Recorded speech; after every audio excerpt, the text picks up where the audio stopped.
Today is Sunday, August 31st, 2025, and it is Yom Rishon, Sunday, first day of the week.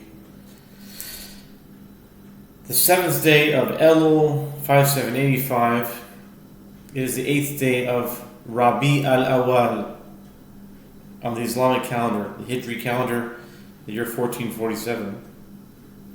And the parsha of the week is Parshat Ki Tetzei. And this is the PL-89 quantum gematriatic thought calendar. It's based on the planet Koach, also known as AKA Mercury. But after learning the Daf Yomi recently, well, not so recently, but in the past few weeks, Mercury was seen as an idol, as a deity, Roman idol or something. So I don't call it the Mercury calendar anymore. I call it the Koach calendar because Koach is an acronym for Kochav Chama, star of the sun. That's our planet nearest the sun. That's the Hebrew way, modern Hebrew way of calling the planet Mercury. And in published data, that's all we can go on. It's all I can go on. It's written that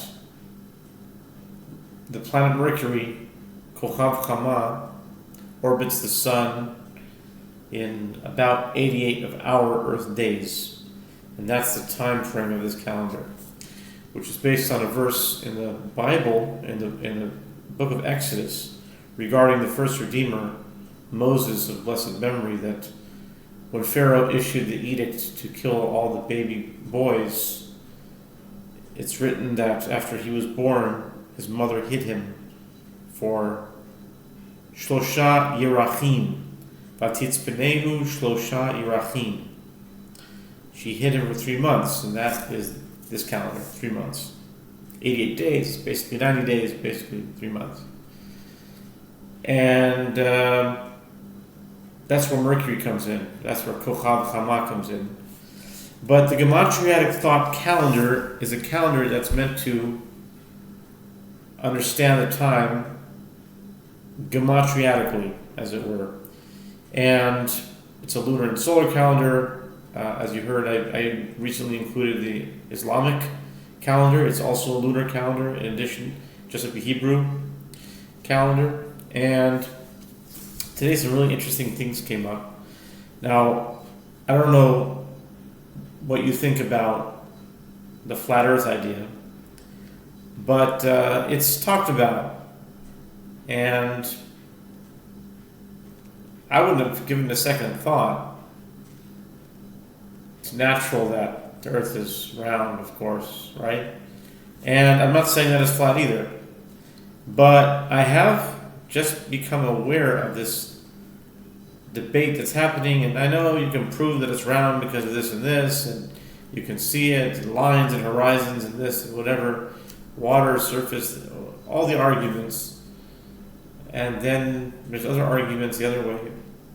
But I'm more concerned about why it's a topic, and I think it's important that it's a phenomenon.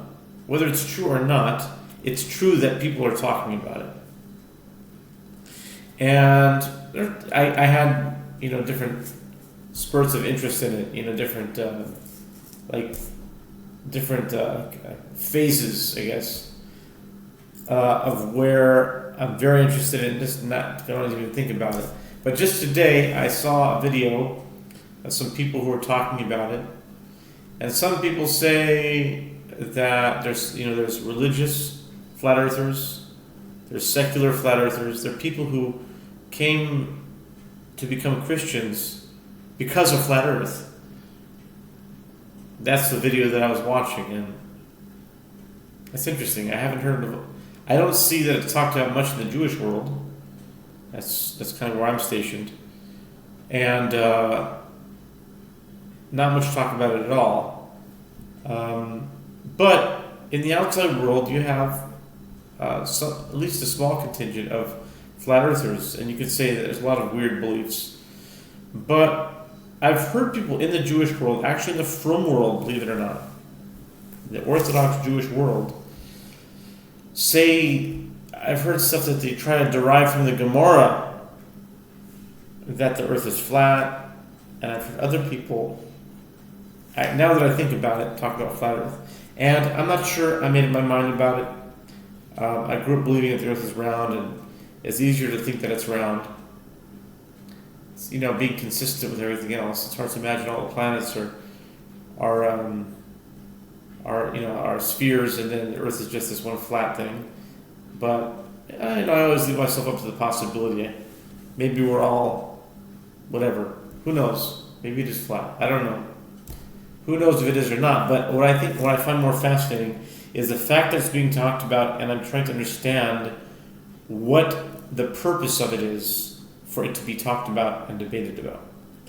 And so, gematria for me is a hard science. I've seen so many connections with gematria, but there needs to be some ground rules on how to use it. It can't just be just everything. So that's what this calendar is. It's a gematria thought calendar to try to prove things. And since that's the topic of the day, this calendar, it has a few different calendars all combined in one. And it's a Daf Yomi calendar, and I'll start with that. Today's Daf Yomi, and this happens more than just once, it happens quite a bit. So I'm fascinated why this happens. But today's Daf Yomi, an official Daf Yomi calendar, meaning Daf Yomi is the practice of learning a page of Talmud a day. It's on a certain cycle, and it started in 1923, and it's been going strong since then. It's been growing every year, and it just turned 100 last year. Well, it was the end of 23, sort of the fall of 23, so that would be the Hebrew year of 5684. So it was just 5784 last year, but I guess you could say it's almost 102. Let's see, 2023 to 1923 to 2023 would be 100 years. So 24 would be 101 years. Yes, so it's almost 102. Yeah, so just turned 100 like 2 years ago. Yeah. So anyway, where was I? Right. Lunar Solar Daf Yomi. Today's Daf Yomi, that thousands of people across the world, maybe hundreds of thousands by now, who are following it, learning every day, are on page 74 of Avodah Zarah. And 74, interestingly enough, is exactly the day that came out to this calendar. This calendar, each box holds an infinite line of numbers in that channel. What that means is that, let's just say today's box, today is August 31st, and it is the 7th day of Elul. Okay? It's the 8th day of Elul, but I haven't included the Islamic yet in this. But the 7th day of Elul comes out in box, you can see 34. And it starts from Av over here, and then if you start day 1 as Av 1 or August 1, both, either one, or Elul 1, any one starts here in this dispensation. There's 3 dispensations, and then a 4th will be a combination of all 3. And this dispensation, as it so happens, the 7th of Elul comes out in box 34. Okay? And the rule of 40 states that any number in any box, and you add 40 to it, is considered in the same family, it's a descendant of that number. So 34 here, every box here are the elements, and they're the patriarchs. And every 40, which is a generation, which is confirmed, you can see it in Psalm 95, I think, and they say in Kabbalat Shabbat, Arba'im Shana Kub Bedor, Arba'im Shana Kub Bedor, That's the what they say on Kabbalah Shabbat. Kabbalah Shabbos. 40 years I was angry for this generation. It's talking about the generation of the Midbar. So it's a generation. But there's many more things about 40. Right? Right. 40. 40. Arba'im Meshana. Arba'im Meshana. Okay. 34 plus 40 is 74. What's today's daf? 74 of Ozara. How did that happen? How is it that we are on the 7th of Elul, and that is the daf, and 34 equals 74 according to the rules of this calendar? That's neat. Okay? I think it's neat. And flat Earth, back to flat Earth. Flat Earth, okay, came up today. I was scrolling around and I saw a video. It was from Melissa Doherty, and she was talking to this person named Lindsay something who did research on flat Earth. They don't believe in flat Earth, but they were trying to understand it. And this person did some really hard, real deep research into the flat Earth, talked with flat Earthers and stuff, and got all their, their talking points, and there's apparently very, very deep research that goes into it, and then they're bringing the ideas that seek to disprove it, how it's not in alignment with reality, and so forth, and what they were saying. But what's interesting is that flat earther equals 114. And 114 minus 40 is 74. Minus 40 is 34. So we're in box 34. So how is it that flat earther, which is 114, comes up with Daf Yomi 74, which is in 7th of El is box 34. All these things you can verify. I didn't make any of this up. So I'd be curious to find out what branch of mathematics, or what type of, maybe it's physics, is it metaphysics, what study would be able to confirm, would be able to study this phenomenon, that these all line up. I mean, these are specific numbers, and they're specific things. And I don't understand why they line up like this from time to time. And it's not so rare. It's a little bit more often than not. So maybe a skeptic would say you can do that with anything. As long as you want to stay focused on something, then things will go into that. But here's the thing. I'm not focused on that number. I wasn't thinking about Daf Yomi being 74 and matching up with 34. I wasn't doing that. And it's a different lining up every time. And that's what I try not to do. I try not to do a preconceived notion. I'm not trying to read things into it. I just open my mind and I see, if nothing matches, you'll see, I'll say, today nothing matches. Sometimes I'll go to a box and the day will be like, whatever, nothing matches. Okay, nothing matches. But here's the cool thing. And this is tying English and Hebrew. So that's 7th of Elul on the lunar calendar. Obviously, it's the Hebrew calendar. But the solar calendar, which it's a mistake to think that Jewish calendars only go by the lunar. They also go by the solar for different things. In fact, when it comes to the Ketoret, it says Kiminyan Yemot HaChama. It says according to the 365 days, according to the days of the sun. So Jewish halacha does use the 365 solar calendar for some things, and other things too, not just Ketoret. But anyway, according to the solar calendar, it says the 31st day of August. So one of the rules is that in order for the first of the month, doesn't matter what month, always has to be in box 23. There's no room for a 31. So basically, you're going here, you start here, it's 8-day weeks, right? 8 uses 8. Each row is 8. That's 8, 16, 17, 18, 19, 20, 21, 22, 23, yeah. This is 8,